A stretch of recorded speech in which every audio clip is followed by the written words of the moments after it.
Bem, hoje então é o terceiro e último estudo da nossa série de Joel, né? Capítulo 2, 28 até o capítulo 3, 21. Quero partir daqui novamente, os que viram o estudo da semana passada pegaram isso, os que viram também o estudo lá de Zacarias no ano passado, né? A propósito, fica sempre a propaganda aí. A gente tem um grande acervo de estudos já no YouTube e tem muito material gravado, né? Tem estudos sobre Zacarias lá que são muito interessantes. Então, essa imagem aqui eu usei quando eu estava falando sobre o profeta Zacarias no Antigo Testamento. Os que estiveram na semana passada pegaram um pouquinho, mas eu quero partir daqui de novo. Então, os profetas enxergavam o presente e o futuro num só quadro. Então aqui você tem uma foto só, né?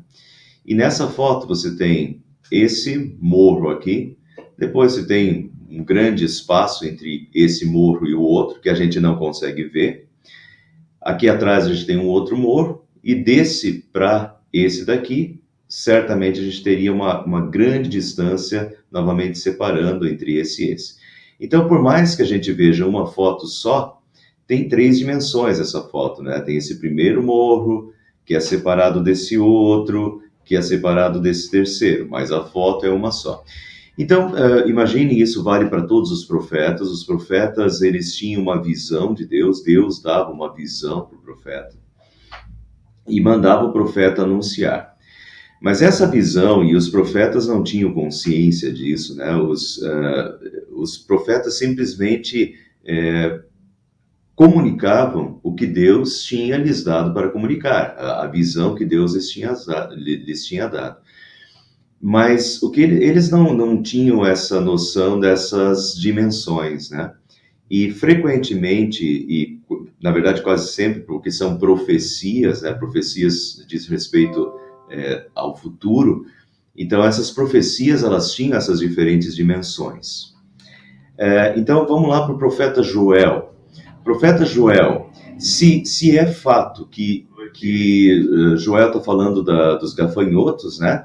De uma grande praga e 4 ondas sucessivas de gafanhotos comendo toda a terra e devastando toda a terra. Então, se é verdade que houve uma praga de gafanhotos literal, nós teríamos aí a primeira dimensão, que é a dimensão para a época do profeta, né? Sempre começa assim. O que Deus fala sempre tem uma dimensão para o aqui e agora do profeta, para o tempo do profeta. Mas também tem dimensões futuras em todas as profecias, Isaías, Jeremias, Ezequiel, todas as profecias. Daniel, que dirá Daniel, né? Daniel tem dimensão até Apocalipse. Mas então, a segunda dimensão do profeta Joel, a primeira seria a devastação dos gafanhotos, né? De fato. A segunda dimensão viria mais ou menos 300 anos mais tarde, e Deus já está profetizando também o cativeiro babilônico, quando a semelhança dos gafanhotos, né, que são comparados a exércitos. Então, 300 anos mais tarde, vieram os exércitos da Babilônia e, de fato, devastaram o reino do sul de Judá, né, queimaram Jerusalém e trouxeram devastação e levaram os habitantes como prisioneiros, ou deportaram o povo de Judá e de Jerusalém. Então seria a segunda dimensão, que aconteceria 300 anos mais tarde. Para alguns, eu falei isso, né? Hoje é o último estudo, então vou repetir para quem não acompanhou os primeiros estudos. Os teólogos aqui, os especialistas se dividem. Alguns acham que essa praga de gafanhotos de fato pode ter acontecido.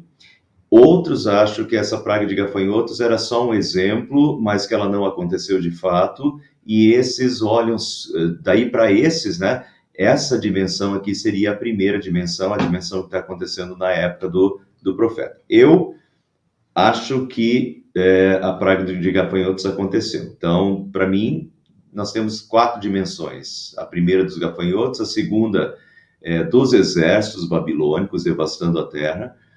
A terceira dimensão é a dimensão da primeira vinda de Cristo.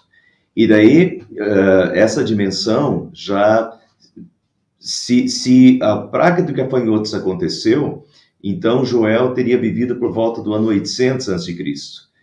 Até a vinda de Cristo se passaram 800 anos, né? Mas tem a dimensão da primeira vinda de Cristo no profeta Joel também. Deixa eu mostrar para vocês isso. Joel diz no capítulo 2, versículo 28 e 29, e depois disso, derramarei o meu espírito sobre todos os povos. Bom, aqui vamos lá de novo, né? Eu mesmo tenho que me corrigir quanto a isso sempre, e sempre tem que voltar, né? Não foi Joel que falou, né? Joel é o profeta, mas Joel é a boca de Deus. Então, podem ver aqui que não é Joel que está falando, é Deus, né? E depois disso, derramarei. Quem derramará? Deus.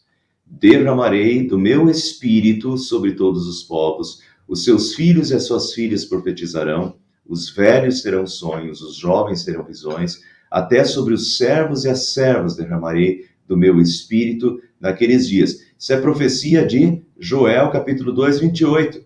E se cumpre, derramarei do meu espírito sobre todos os povos, né? É futuro. Derramarei do meu espírito. Muito bem, quando é que isso acontece? No dia de Pentecostes, e Pedro consegue ver isso claramente acontecendo. Então, se a gente pula lá para Atos, capítulo 2, versículo 14 a 21, no dia de Pentecostes, quando o Espírito Santo desceu do céu, né, e como línguas de fogo entrou nos discípulos, os discípulos começaram a falar em línguas de acordo com os povos que estavam ali no Pentecostes e anunciar as grandezas de Deus e a palavra de Deus. E o povo começou a achar que eles estavam bêbados, né, porque estavam falando em línguas. E então Pedro levantou-se com os 11 e em alta voz dirigiu-se à multidão: homens da Judéia e todos os que vivem em Jerusalém, deixem-me explicar-lhes isto. Ouçam com atenção. Esses homens não estão bêbados, como vocês supõem. Ainda são 9 horas da manhã. Ao contrário, isto é o que foi predito pelo profeta Joel. Vejam, isso é o que foi predito pelo profeta Joel. Nos últimos dias, diz Deus, e daí Pedro está repetindo as palavras do profeta Joel, exatamente Joel capítulo 2, versículo 28, né? Nos últimos dias, diz Deus, derramarei do meu espírito sobre todos os povos, os seus filhos e as suas filhas profetizarão, os jovens terão visões, os velhos terão sonhos, sobre os meus servos e as minhas servas derramarei do meu espírito naqueles dias, e eles profetizarão. Quer dizer, Pedro aplica isso ao que está acontecendo no Pentecostes, como Deus tinha dito que ele derramaria o Espírito, né, nos últimos tempos, e Deus derramou hoje no Pentecostes, diz Pedro, o seu Espírito, e o que está acontecendo aqui é que Deus está derramando o seu Espírito, como o profeta Joel tinha anunciado. Então, claramente, vocês notem que tem essas diferentes dimensões, né, no profeta Joel. Tem a dimensão dos gafanhotos, tem a dimensão dos exércitos babilônicos e da invasão do Império Babilônico, mas também tem a dimensão da primeira vinda de Cristo, né, com o Pentecostes, e já vamos ver que tem a segunda dimensão, que é a dimensão da volta de Cristo. Mas aí Pedro continua citando Joel, a continuação do texto de Joel: mostrarei maravilhas em cima no céu e embaixo na terra. Sangue, fogo e nuvens de fumaça. O sol se tornará em trevas e a lua em sangue, até que venha o grande e glorioso dia do Senhor, e todo aquele que invocar o nome do Senhor será salvo. E agora vejam, pessoal, Pedro está aplicando que a profecia de Joel se cumpriu, né? Quando o Espírito Santo desceu no Pentecostes. Mas parte da profecia se cumpriu. Tem coisas na época de Pedro, ou seja, na primeira vinda de Jesus, tem coisas, parte da profecia se cumpriu, quando Deus derramou o Espírito Santo, né, no Pentecostes, mas tem uma parte da profecia ainda, diz Pedro, que ainda está por vir. E daí Pedro repete a profecia de Joel, mas coloca para frente. Mostrarei maravilhas em cima no céu e sinais embaixo na terra, sangue, fogo e nuvens de fumaça, o sol se tornará em trevas e a lua em sangue. Isso não tinha acontecido na época de Pedro. antes que venha o grande e glorioso dia do Senhor. E aqui, vejam, agora Pedro repete as palavras de Joel, mas essa parte de Joel, Pedro está colocando para o futuro. Antes que venha o grande e glorioso dia do Senhor. Quer dizer, tem um grande e glorioso dia do Senhor ainda por vir. Então, Pedro já entende essa outra dimensão do profeta Joel, que ainda virá. Quer dizer, essa parte aqui do profeta Joel ainda está por vir, né? E todo aquele que invocar o nome do Senhor será salvo. É um alerta, né? O grande e glorioso dia do Senhor ainda virá, e todo aquele que invocar o nome do Senhor será salvo nesse dia. E aqui, então, a gente tem a segunda, a quarta dimensão do profeta Joel, que o profeta Joel claramente já está apontando para a segunda vinda de Cristo, falando do dia do Senhor. E o dia do Senhor, então, é a segunda vinda de Cristo. No capítulo 2, 28 a 3, 21, os títulos desse texto, né, do 2, 28 e do 3, 1, é o dia do Senhor e o julgamento das nações. O dia do Senhor, o termo dia do Senhor, aparece 5 vezes nos 3 capítulos de Joel. Todo o livro de Joel gira em torno do dia do Senhor. A praga dos gafanhotos foi um dia de julgamento. Vejam, toquem a trombeta em Sião, deem o alarme no meu santo monte, tremam todos os habitantes do país, pois o dia do Senhor está chegando. Então vejam a ênfase, o dia do Senhor é sempre um dia de julgamento, tá? Olha ali, toquem a trombeta em Sião, alarme, é o alarme, né? Toquem o alarme, deem o alarme no meu santo monte, tremam os habitantes do país, pois o dia do Senhor está chegando. Tremam. O dia do Senhor é um dia de julgamento, né? Então, esses dias de julgamento aconteceram em diferentes épocas. O dilúvio foi um dia de julgamento, né? Essa praga dos gafanhotos foi um dia de julgamento do Senhor, um dia que Deus julgou o seu povo pelos seus pecados. A invasão do Reino do Norte pelos assírios foi um dia de julgamento. Deus fala isso claramente, que Deus usaria os assírios e os babilônicos como os seus martelos e chicotes nas suas mãos para punir e castigar o seu povo. Então, quando o Império Assírio invadiu o Reino do Norte, foi um dia de julgamento. Quando o Império Babilônico invadiu o Reino do Sul, foi um dia de julgamento. E tudo isso são os dias do Senhor. Agora, todos esses dias do Senhor ainda são dias em miniatura do grande dia do Senhor, que vai ser o dia da volta de Cristo e o dia do julgamento final, né? Então vamos continuar. Olha, vejam como aqui, toquem a trombeta, deem o alarme, né? Avisem, tremam os habitantes do país. E vejam como Pedro fala. O dia do Senhor, de novo, o dia do Senhor. Há um dia do Senhor futuro ainda. E o dia do Senhor virá como ladrão. Vivam de maneira santa e piedosa. Toquem o alarme. Jesus vai dizer, vigiem. As cinco virgens prudentes e as cinco virgens imprudentes, né? Que não estavam vigilantes. Então Jesus diz, vigiai e orai, porque não sabeis o dia nem a hora. Que dia e hora? O dia é a hora da vinda de Cristo, o dia do Senhor que ainda virá. Né? Então, o dia do Senhor virá como ladrão, vivam de maneira santa e piedosa, esperando o dia de Deus. Então, meus irmãos, eu estou aproveitando o ensejo aqui do profeta Joel, uma das grandes ênfases, e é o que Joel se destaca na Bíblia, é essa ênfase no dia do Senhor. É uma profecia dada por Deus para Joel, e é uma profecia para Joel com 4 dimensões.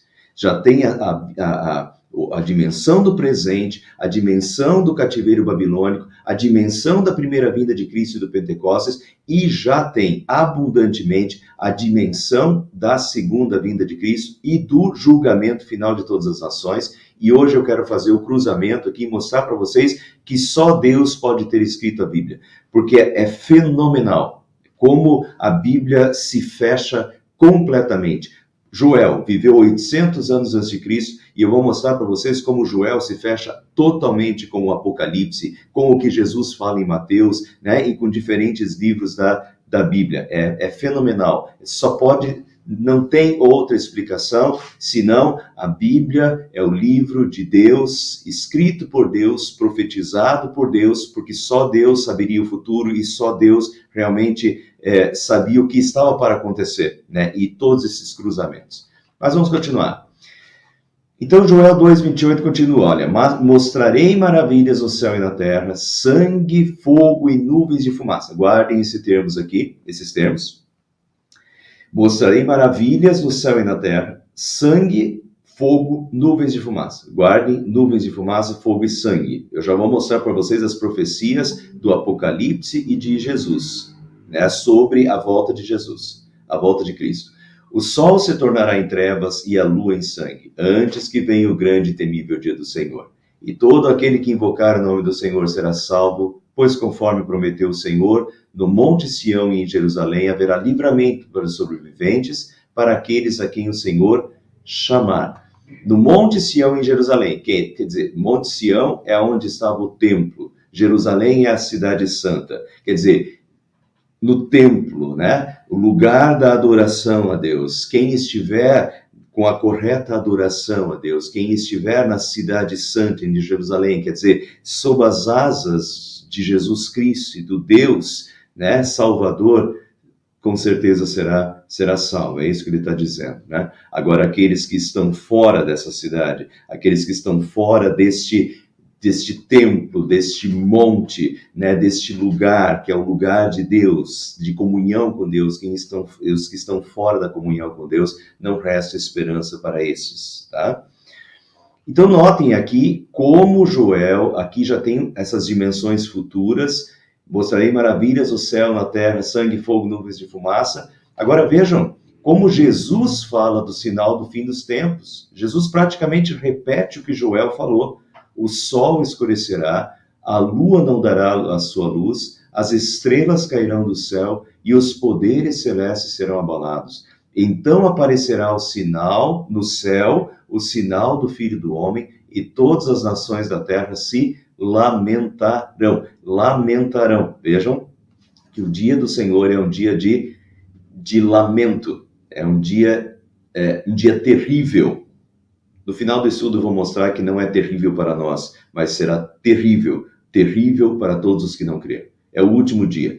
A começar pela destruição de tudo, de todas as coisas, todos esses sinais, né, deixarão as pessoas totalmente amedrontadas. Mas veja então como Jesus, a mesma coisa que Joel falou, né? Sangue, fogo, o sol se tornará em trevas, a lua em sangue, antes que venha o grande e temível dia do Senhor. É exatamente o que Jesus repete quando Jesus fala do final dos fim dos tempos. O sol escurecerá, isso está por acontecer ainda, né?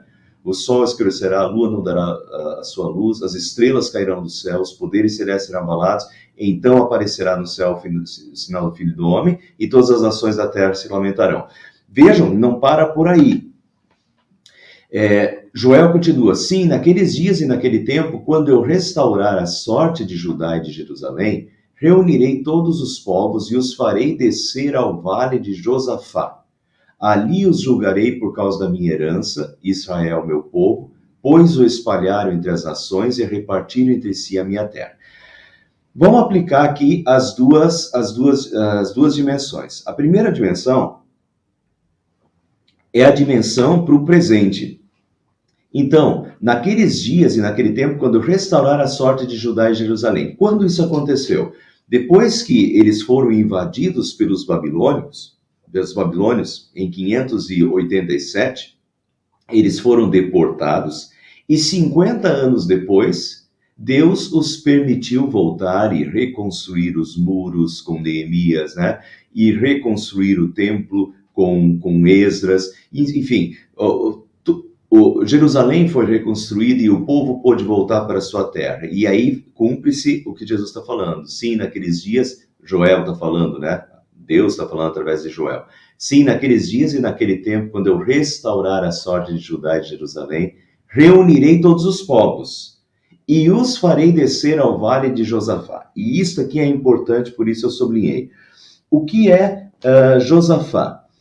Josafá, o nome Josafá em hebraico, tem a ver com julgamento, é lugar de julgamento, tá? Então, o que significa o Senhor julga. Josafá significa o Senhor julga. Portanto, por que Deus vai fazer? Na verdade, Deus está usando um trocadilho aqui, né? Usando o nome de Josafá pelo significado dele. Por que Deus vai fazer eles descer ao vale de Josafá? Porque o vale de Josafá significa o lugar onde Deus julga. É o dia de julgamento, né? De quem? Eu reunirei todos os povos, diz Deus, e os farei descer ao vale de Josafá. Esse é o dia em que Deus vai julgar. Josafá, Deus julga. Todos os povos serão reunidos e serão julgados. Para o tempo do profeta Joel, ali os julgarei por causa da minha herança. Quem é a herança de Deus? Israel, meu povo. Pessoal, que maravilha. No Antigo Testamento, Israel, seu povo. Hoje, a igreja também está dentro dessa profecia, né? Nós somos o povo de Deus, o povo de propriedade exclusiva de Deus, como diz 2 Pedro, né? 1 Pedro capítulo 2. Então, nós somos a herança de Deus. Mexer conosco, mexer com a igreja, é mexer com Deus, é mexer com a herança de Deus. E ali os julgarei por causa da minha herança. Deus julgará os outros povos pelo que os outros povos fizeram com a sua herança, pelo que os outros povos fizeram com o seu povo, pois o espalharam entre as nações. E aqui está a deportação, né, dos judeus que foram levados para a Babilônia, mas também foram espalhados pelos mais diferentes lugares, é a diáspora, né? Quando eles foram espalhados pelo mundo, deportados da sua terra, e Deus diz que ele julgará, né? Julgará pelo que esses povos fizeram com a sua herança, que é Israel, o seu povo, pois o espalharam entre as nações e repartiram entre si a minha terra, diz Deus. A terra é de Deus, não era deles, né? Então eles repartiram, na verdade, a herança de Deus, que é o povo, e repartiram a terra de Deus, e por isso sofrerão castigo. Isso para a época do profeta, mas a gente já pode aplicar isso num grau muito maior para o dia do juízo final. É a mesma coisa que Deus vai falar em Apocalipse, que a condenação sobre todos os povos pelo que os povos fizeram com o seu povo, com o povo de Deus na terra. É a mesma coisa num grau muito maior e mais elevado no dia do juízo final, né, no dia do Senhor final. Vamos continuar. Lançaram sorte sobre o meu povo, deram meninos em troca de prostitutas, e aqui é a dimensão do presente do profeta, do que aconteceu no cativeiro babilônico, quando os babilônios invadiram, e eles, olha o desprezo, né, a pouca humanidade, né, sem respeito e humanidade nenhuma para com o povo de Deus. Lançaram sorte sobre o meu povo, deram meninos em trocas de prostitutas, trocaram crianças em troca de prostitutas, né? Porque os judeus se tornaram escravos, e eles trocaram os seus escravos, os meninos, as crianças, por prostitutas, venderam meninas por vinho para se embriagarem, né? Que ultraje. O que vocês têm contra mim, Tiro e Sidom? Deus está falando. Quando alguém faz alguma coisa contra o povo de Deus, pessoal, faz contra Deus, e chegará o dia em que Deus vai julgar, tá? Não termina em pizza. Nada termina em pizza diante de Deus. O que vocês têm contra mim, Tiro e Sidom, e todas as regiões da Filístia? Vocês estão me retribuindo algo que eu lhes fiz? Se estão querendo vingar-se de mim, ágil e veloz eu me vingarei do que vocês têm feito. E agora, muitos não ficam confortáveis com isso, mas eu não tenho problema algum com isso. Deus é misericórdia e bondade. Verdade, Deus é misericórdia e bondade. e há o tempo da graça de Deus, e nós estamos no tempo da graça de Deus, e o tempo da graça de Deus é um tempo de paciência, é um tempo de misericórdia, é um tempo que Deus oferece para arrependimento. Agora, chega o tempo em que Deus julga, e chega o tempo em que Deus vinga e retribui a cada um conforme o que tem feito, né? Isso entra no Novo Testamento também. Então, vejam aqui o que Deus diz agora: se estão querendo vingar-se de mim, ágil e veloz eu me vingarei do que vocês têm feito. E agora vem o juízo de Deus. Veja que Romanos capítulo 12, versículo 19 diz: amados, nunca procurem vingar-se. A gente não é para se vingar nós mesmos, né? Mas deixem com Deus a ira, pois está escrito: minha é a vingança, eu retribuirei, diz o Senhor. Quem é que pode vingar? Deus.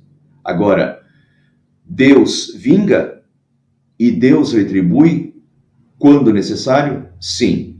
E quando Deus realmente decide vingar e quando Deus decide retribuir, aí horrível coisa é cair nas mãos do Deus vivo. E foi assim todos os dias do juízo. Os dias de Noé, Deus teve misericórdia, Deus teve compaixão, Deus chamou ao arrependimento durante mais de 100 anos, enquanto Noé construía a arca, Deus estava chamando ao arrependimento, chamando ao arrependimento. A própria arca ali era a pregação visível de que o juízo de Deus viria, de que o julgamento de Deus viria. A própria arca sendo construída era um chamado ao arrependimento, mas o povo achou que não ia acontecer. E o povo não se voltou a Deus e o povo não se arrependeu. Então veio o juízo de Deus, e veio a vingança de Deus, e veio o dia do Senhor.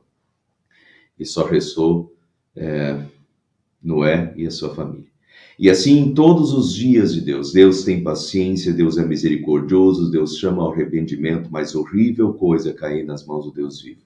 Um dia chega o dia do julgamento, e nesse dia de julgamento Deus não tem mais piedade, Deus não tem mais misericórdia, já não é mais o dia da graça. O tempo da graça então acabou e é tempo então de juízo, né, sobre as nações.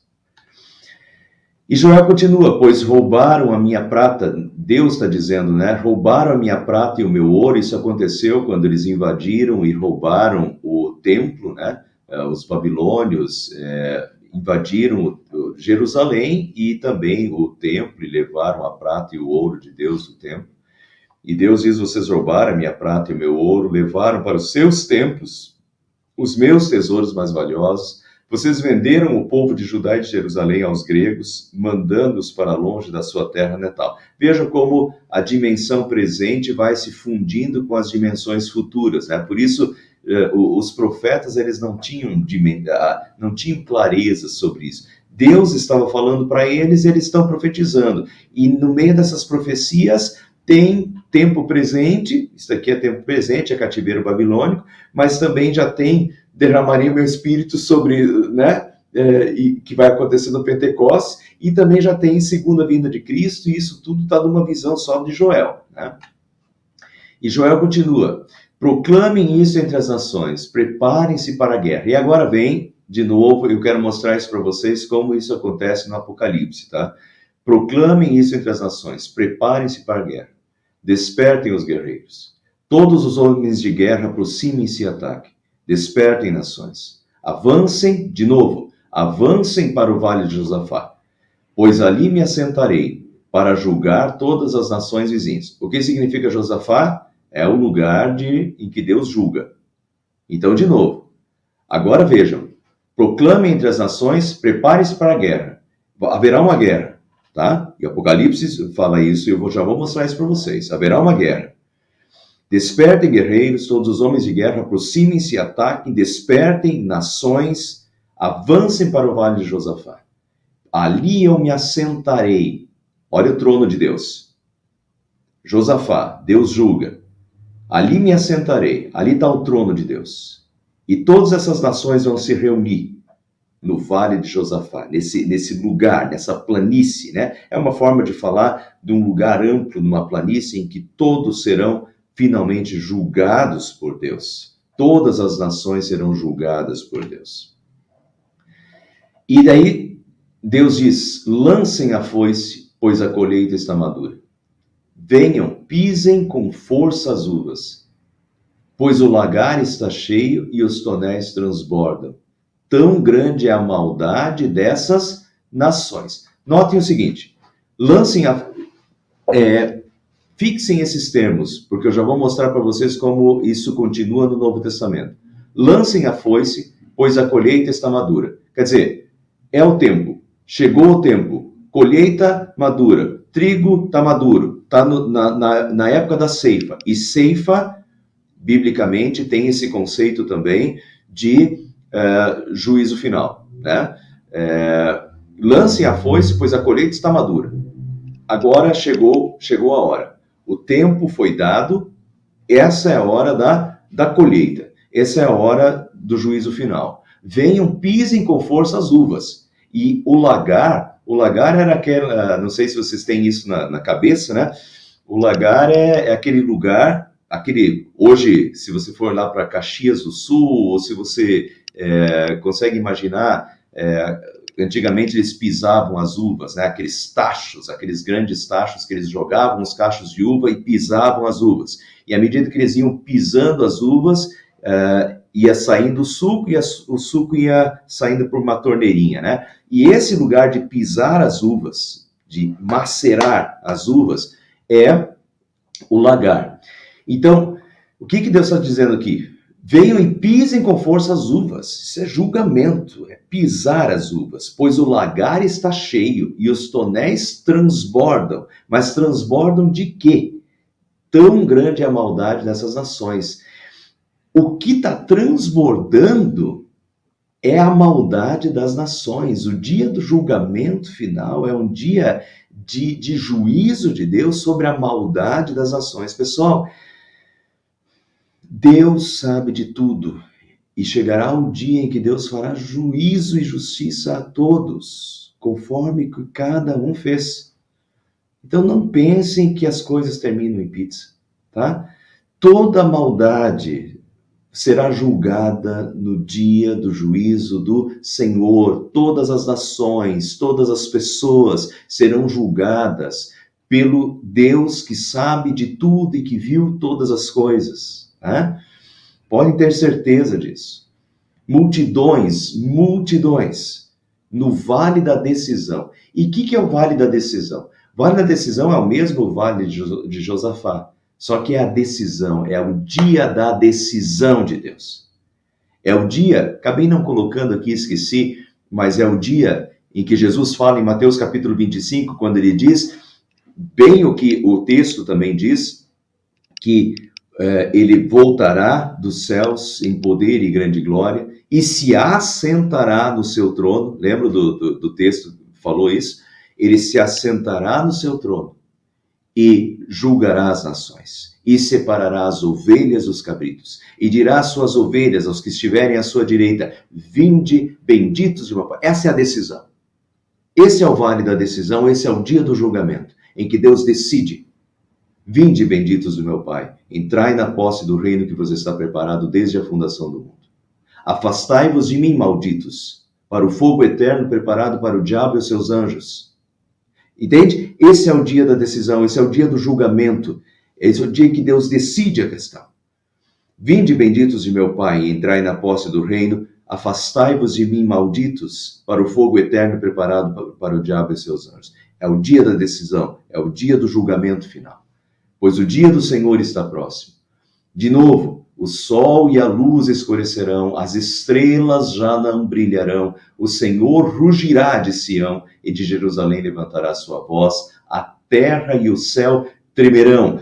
Segundo Pedro fala do dia do Senhor e diz que o céu se desfará com estrepitoso estrondo e os elementos da terra se desfarão abrasados. Quer dizer, será um dia tremendo, né? Cósmico, esse dia da volta de Cristo e o dia do julgamento final.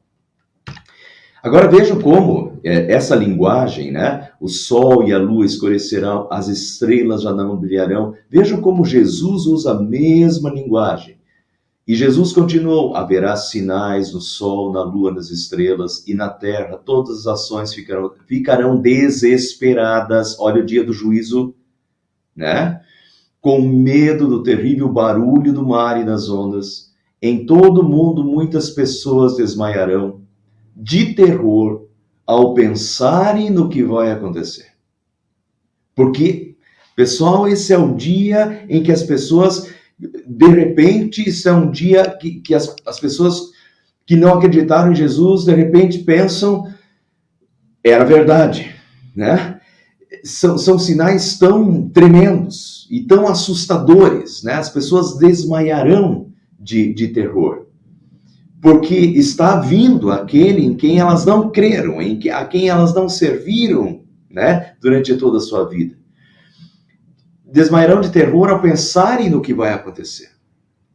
Pois os poderes do espaço serão abalados, né? Já sabe exatamente o que Pedro diz: o céu e a terra se desfarão com estrepitoso estrondo, os elementos da terra se desfarão abrasados, os poderes do espaço serão abalados, então o Filho do Homem aparecerá, descendo numa nuvem com poder e grande glória. Meus irmãos, isso está por vir. Aguardemos esse dia, esse glorioso dia, dia tremendo, mas dia de estremecimento para as nações, porque é o dia do julgamento final. E vai acontecer, tá? Isso está para acontecer. Eu estou aproveitando Joel, porque Joel frisa isso. E Deus, através de Joel, está novamente chamando todos os povos da terra ao arrependimento, porque esse dia está próximo. Agora vejam, Apocalipse 6, 12 a 17, vejam como está por vir ainda, né? E vejam como a linguagem é a mesma. Em seguida, viu o Cordeiro quebrar o sexto selo. Lembre que tem 7 selos, né? E o sexto selo é sempre já o selo antes da glória, tá? A batalha final, o juízo final já, o sexto selo. Houve um violento terremoto. O sol se tornou negro como uma roupa de luto, a lua ficou toda vermelha como sangue. Vejam o cruzamento de Joel, o cruzamento que Jesus falou, que o sol e a lua, né, virariam trevas. As estrelas cairão do céu sobre a terra, é exatamente o que Joel fala, né, que as estrelas já não brilharão, diz Joel. E olha aqui o que diz Apocalipse, né, as estrelas cairão do céu sobre a terra, como os figos verdes caem da figueira, sacudido por um vento forte. O céu desapareceu como um rolo de papel. É o que Pedro diz também, que como um pergaminho que se enrola, o céu se desfará, né? Como um rolo de papel que se enrola de novo, todos os montes e ilhas foram tirados dos seus lugares. O céu e a terra se desfazendo, né? Para a criação de novos céus e nova terra, como diz Apocalipse capítulo 21. E continua Apocalipse: então os reis do mundo inteiro, vejam o ajuntamento das nações que Joel falou, que todos os reis, que todas as nações serão juntadas no vale de Josafá. Então os reis do mundo inteiro, os governadores e os chefes militares, os ricos e os poderosos e todas as outras pessoas, escravas ou livres, se esconderão nas cavernas e debaixo das rochas das montanhas. E gritavam para os montes e para as rochas: caiam sobre nós e nos escondam dos olhos daquele que está sentado no trono e nos protejam da ira do Cordeiro. É o dia da ira de Deus. É dia de juízo de Deus. É dia de julgamento das nações. É dia de castigo, né? Pois já chegou o grande dia da ira deles. E quem poderá aguentar? Eu estou frisando isso porque isso... Veja, não é o pastor Paulo que está frisando, o pastor Paulo sempre tenta dar vida para o texto, né? Mas o texto fala por si. Essa é a profecia. Essa é a profecia em Joel. Foi isso que aconteceu. Foi isso que aconteceu no dilúvio. Foi isso que aconteceu quando o Império Assírio invadiu o Reino do Norte e destruiu o Reino do Norte. Foi isso que aconteceu quando o Império Babilônico invadiu e destruiu o Império do Sul. dias de juízo, dias de julgamento, dias da ira de Deus. Deus deu tempo, Deus teve misericórdia, Deus teve paciência, Deus mandou os seus profetas, Deus deu a sua palavra, o tempo da graça sempre esteve presente, mas chega o dia em que Deus, então, julga. E esse é o dia em que Deus condena. E esse é o dia que Deus retribui a cada um conforme o que fez. Né? E será um dia terrível. Isso vai acontecer. Pessoal, isso daqui não é lenda. Isso aqui não é historinha para contar. Não dá nem para contar isso aqui para as crianças dormir, que também não dormem, né? Mas isso aqui não é historinha para contar para a criancinha. Tá? Isso aqui não é história como ele. Isso aqui é fato. Isso vai acontecer.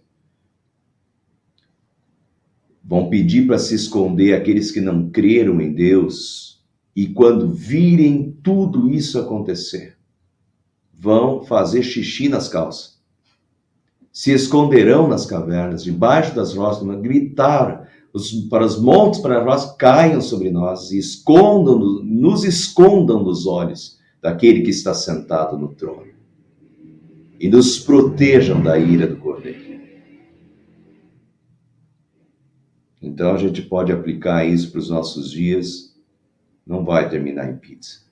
Tudo isso que está acontecendo aqui não vai terminar em pizza. Nada vai terminar em pizza. Pois já chegou o grande dia da ira deles, e quem poderá aguentar? Apocalipse 9, 1 a 11, o quinto anjo, agora é outra, é das trombetas, as 7 trombetas, e quando o quinto anjo tocou a trombeta, e agora muito interessante isso daqui, e já estou terminando, o que Joel fala? Como é que Joel começa? Falando dos gafanhotos, certo? E comparando os gafanhotos a exércitos. Agora vejam essa Apocalipse capítulo 9, versículo 11. O quinto anjo tocou a trombeta e viu uma estrela que tinha caído do céu sobre a terra. Ele foi dada a chave do poço do abismo. Ela abriu o poço do abismo e dele saiu fumaça. Lembram lá do texto da fumaça de Joel? E dele saiu fumaça, como a fumaça de uma grande fornalha. O sol e o ar se escureceram. Lembram do que Jesus fala e que o Joel fala? O sol e o ar se escureceram com a fumaça saída do poço. Também da fumaça saíram gafanhotos para a terra, e lhes foi dado poder, como o poder que tem os escorpiões da terra, e lhes foi dito que não causassem dano à erva da terra, nem a qualquer coisa verde, nem a árvore alguma. Vejam que, enquanto em Joel os gafanhotos devoram tudo que há de verde, todas as oliveiras e todas as figueiras e todas as produções, esse momento aqui do juízo final, Deus diz para eles não comer nada verde. Não causem dano à erva da terra, nem a qualquer coisa verde, nem a árvore alguma. O que eles devem danificar? Tão somente as pessoas. É juízo de Deus. As pessoas que não têm o selo de Deus na sua testa. Danifiquem, juízo para aqueles que não têm o selo de Deus na sua testa. Para aqueles que não creem em Cristo como seu Senhor e Salvador, e não estão em comunhão com o Salvador Jesus. Também não lhes foi permitido que os matassem, mas que os atormentassem durante 5 meses. E o seu tormento era como o tormento de escorpião quando fere alguém. Naqueles dias as pessoas buscarão a morte e não a encontrarão. Também terão desejo de morrer, mas a morte fugirá delas. Dia de castigo. O aspecto dos gafanhotos era semelhante a cavalos preparados para a batalha. Na cabeça deles havia como que coroas parecendo de ouro, e o rosto deles era como o rosto de um ser humano. Tinham também cabelos como cabelos de mulher, e os dentes eram como dentes de leão. Tinham couraças como couraças de ferro.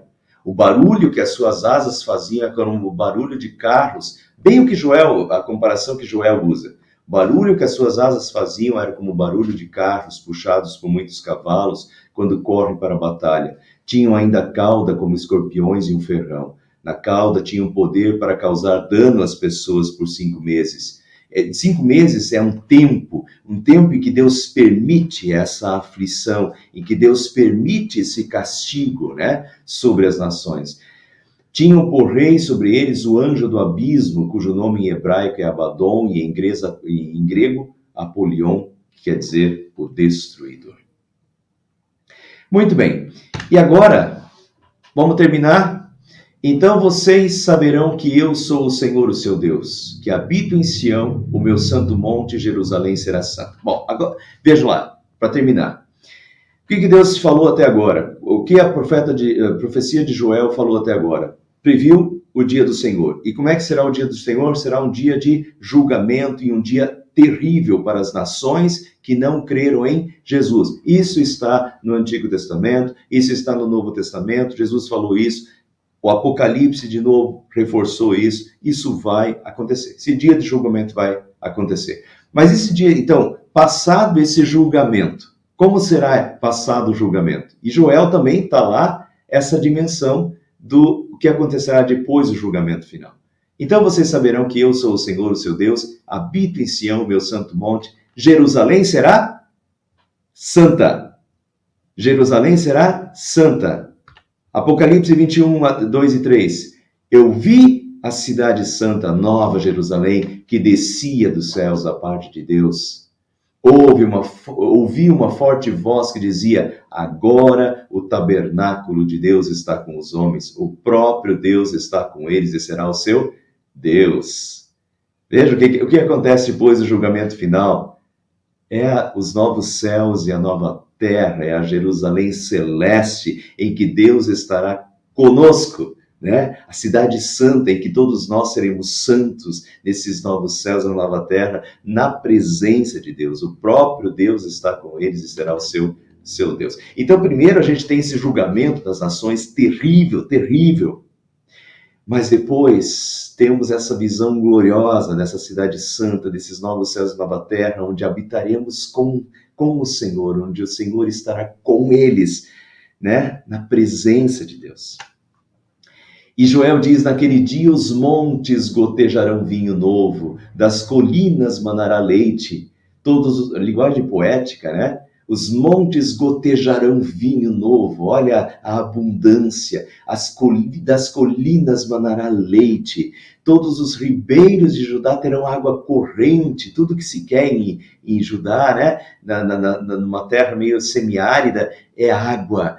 Então os ribeiros de Judá terão água corrente, uma fonte fluirá do templo do Senhor e regará o vale das acácias. Quer dizer, abundância de vida, abundância de água, abundância de alimentos, é tudo do bom, tudo do melhor, né? Depois do dia do julgamento. E vejam como isso combina com o Apocalipse. Então o anjo me mostrou o rio da água da vida. Apocalipse 22, último capítulo da Bíblia.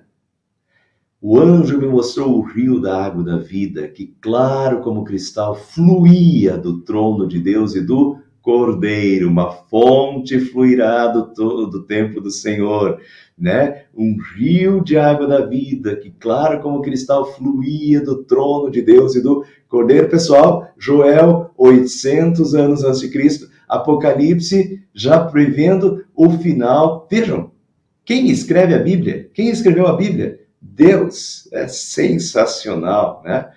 Um profeta que viveu 800 anos de Cristo e agora vem, né? João tem essa visão do Apocalipse e vem a mesma coisa. Isso está por vir. Essa é a próxima, é a dimensão da volta de Cristo, essa é a dimensão da Jerusalém celestial, dos novos céus, da nova terra. Isso está por vir também. Está por vir o dia do julgamento terrível, mas também está por vir essas maravilhosas promessas que Deus tem para nós, né? De um novo céu e nova terra onde habita a perfeição. E aqui, naquele dia, os montes gotejarão nessa vida que jorra. Apocalipse 21. De cada lado desse rio estava a árvore da vida. Vida, vida, vida, vida, vida. Novos céus, nova terra, não tem mais morte.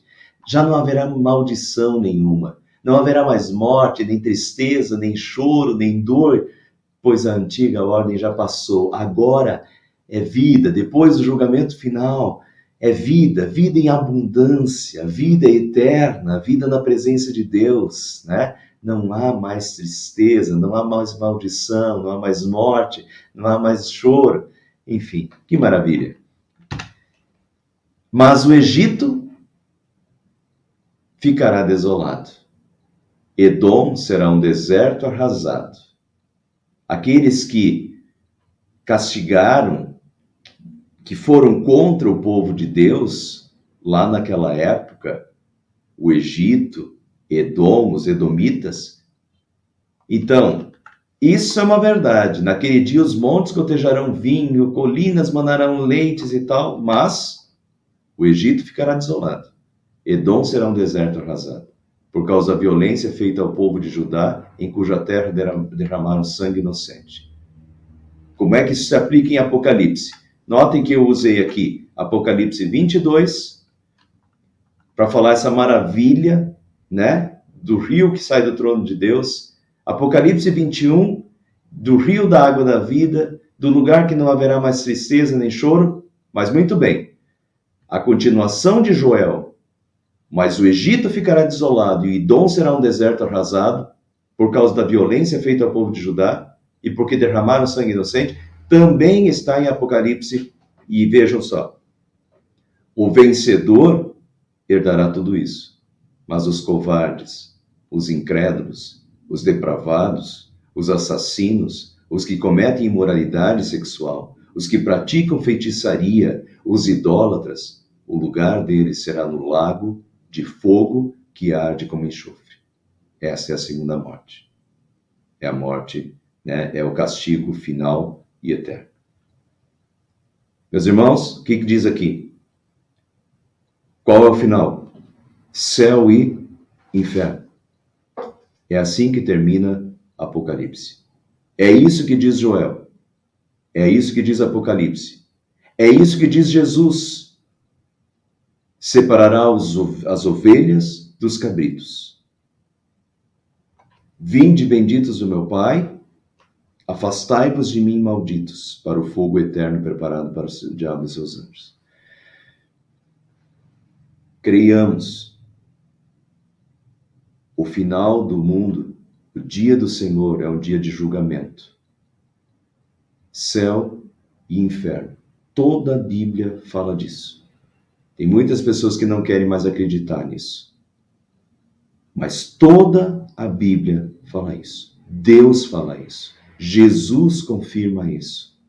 O final dos tempos será céu e inferno. Vinde, benditos do meu Pai, para esse lugar que não haverá mais choro, nem tristeza, nem pranto, nem dor, nem maldição alguma. Haverá vida, vida plena e em abundância. Afastai-vos de mim, malditos, para o fogo eterno, preparado para o diabo e os seus anjos. Né? Vamos ficar com isso, e aqui termino com esse versículo de Joel: o Senhor rugirá de Sião, dia do julgamento final. O Senhor rugirá de Sião, e de Jerusalém levantará sua voz. A terra e o céu tremerão. Mas o Senhor será um refúgio para o seu povo e uma fortaleza para Israel. Nós, meus irmãos, não precisamos temer. Vai ser um dia atemorizante, atemorizador. Quando o Senhor rugir de Sião, como um leão, e de Jerusalém levantar a sua voz. A terra e o céu tremerão, mas o Senhor será um refúgio para o seu povo. Salmo 46, refúgio e fortaleza, socorro bem presente nas tribulações, Deus sempre é. Para nós, seus filhos, que estamos em comunhão com Ele, o Senhor será um refúgio para o seu povo, uma fortaleza para Israel. Não precisa temer, tá? Vai ser o dia da volta do nosso Senhor e Salvador. Vão tremer os que não estão com Cristo, que não creram nele. Para nós será o melhor dia do mundo. E por isso eu coloquei esse último versículo aqui, ó. Lucas 21. Haverá sinais do sol, na lua, nas estrelas. Jesus está falando. Na terra as nações estarão em angústia e perplexidade, como o bramido e agitação do mar. Os homens desmaiarão de terror, apreensivos com o que estará sobrevindo ao mundo, dia do juízo final. E os poderes celestes serão abalados. Então você verá o Filho do Homem vindo numa nuvem com poder e grande glória. Quando começarem a acontecer essas coisas, levantem-se, ergam a cabeça, porque estará próxima a redenção de vocês. Para nós, será o dia da nossa redenção, da nossa salvação. Não é dia de tremor, é dia de glória. Levantem a cabeça, porque a vossa redenção se aproxima. O Senhor será refúgio para o seu povo e uma fortaleza para Israel. Amém.